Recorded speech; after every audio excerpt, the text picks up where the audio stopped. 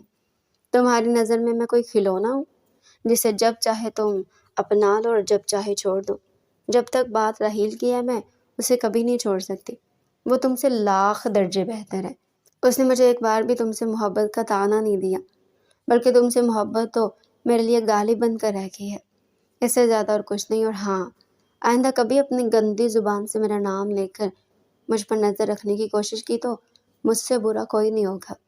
اکیلے پن کا فائدہ اٹھا کر تم مجھے یہ جتانے آئے ہو، دفع ہو جاؤ یہاں سے۔ اس نے انگلی اٹھا کر اسے باہر جانے کا کہا، لیکن اگلے ہی لمحے عادل احمد نے آگے بڑھ کر اس سے بدتمیزی کرنے کی کوشش کی۔ اس کا ہاتھ تھام کر اسے خود کی طرف کھینچا۔ دوسری لمحے عادل کو کسی نے زور سے کھینچ کر زمین پر پٹخ دیا۔ آپ کی ہمت کیسی بھی میری بیوی کو ہاتھ لگانے کی؟ راحیل کی آواز سن کر وہ شوق رہ گیا۔ ساریہ دوڑ کر اس کے سینے سے جا لگی۔ وہ بری طرح رو رہی تھی۔ چلے جائیں یہاں سے ورنہ میں بھول جاؤں گا کہ آپ میرے بڑے بھائی ہیں۔ اسے موقع کا فائدہ اٹھایا۔ عادل کے لیے شرمندگی کا مقام تھا، وہ اٹھ کر فوراً سے باہر چلا گیا۔ راحیل نے آگے بڑھ کر ساریہ کو اپنی باہوں کے حصار میں لے لیا۔ مجھے پتا ہوتا اگر یہ آج گھر پر آئیں گے تو میں تمہیں کبھی اکیلا نہ چھوڑتا۔ اس کے بال سے ہلا کر اسے چپ کروا رہا تھا اور وہ اس کے سینے سے لگی بلک بلک کر رو رہی تھی۔ اچھا بس اب چپ ہو جاؤ، تم شیرنی بنی اچھی لگتی ہو، روتی ہوئی بالکل اچھی نہیں لگتی۔ اس کی بات سن کر ساری نے سر اٹھا کر اس کی طرف دیکھا اور مسکرانے لگی۔ تم بہت اچھے ہو، مجھے معاف کر دو اگر میں نے تم سے بدتمیزی کی، بس میں تمہیں پہچان ہی نہ سکی۔ اس نے اپنے آنسو صاف کرتے ہوئے راحیل سے کہا تو راحیل نے آگے بڑھ کر اس کے ماتھے پر بوسہ دیا۔ وعدہ کرتا ہوں کبھی تمہارا ساتھ نہیں چھوڑوں گا، مجھے اپنی باہوں کے حصار میں لیتا ہوا کہنے لگا۔ ساریہ کے دل میں ایک سکون سا اتر گیا۔ میں بھی آپ پر غصہ نہیں کروں گی، وہ اس سے کہنے لگی۔ نہیں نہیں، آپ تو شیرنی اچھی لگتی ہیں۔ اس کی بات سن کر ساریہ نے اسے ایک مکہ رسید کیا۔ بدتمیز اتنی بھی خطرناک نہیں ہوں میں، اس کا کان کھینچ کر کہنے لگی۔ ہاں ہاں، خطرناک نہیں ہے، خوفناک ہے۔ اس کی بات پر ساریہ نے اسے گھورا۔ ارے میرا مطلب ہے میری ہیں بس۔ آخری بات پر ساریہ کے چہرے پر حیا کی لالی بکھر گئی اور وہ مسکرا کر رہ گئی۔ زندگی حسین ہو گئی تھی، اسے اور کیا چاہیے تھا؟ عادل احمد جیسے شخص سے جدا ہونا اس کے لیے ایک بہترین مصلحت تھی جسے وہ آج جان گئی تھی اور اس کا رواں رواں شکر گزار تھا۔ تو ڈیئر ریڈر، یہ تھا ہمارا آج کا انٹرسٹنگ اور مزے کا ناول۔ اگر آپ مزید ایسے ہی ناول ہمارے چینل پر ڈیلی سننا چاہتے ہیں تو چینل کو سبسکرائب کریں، ویڈیو کو لائک کریں اور ایک چھوٹا سا کمنٹ بھی لازمی دیں۔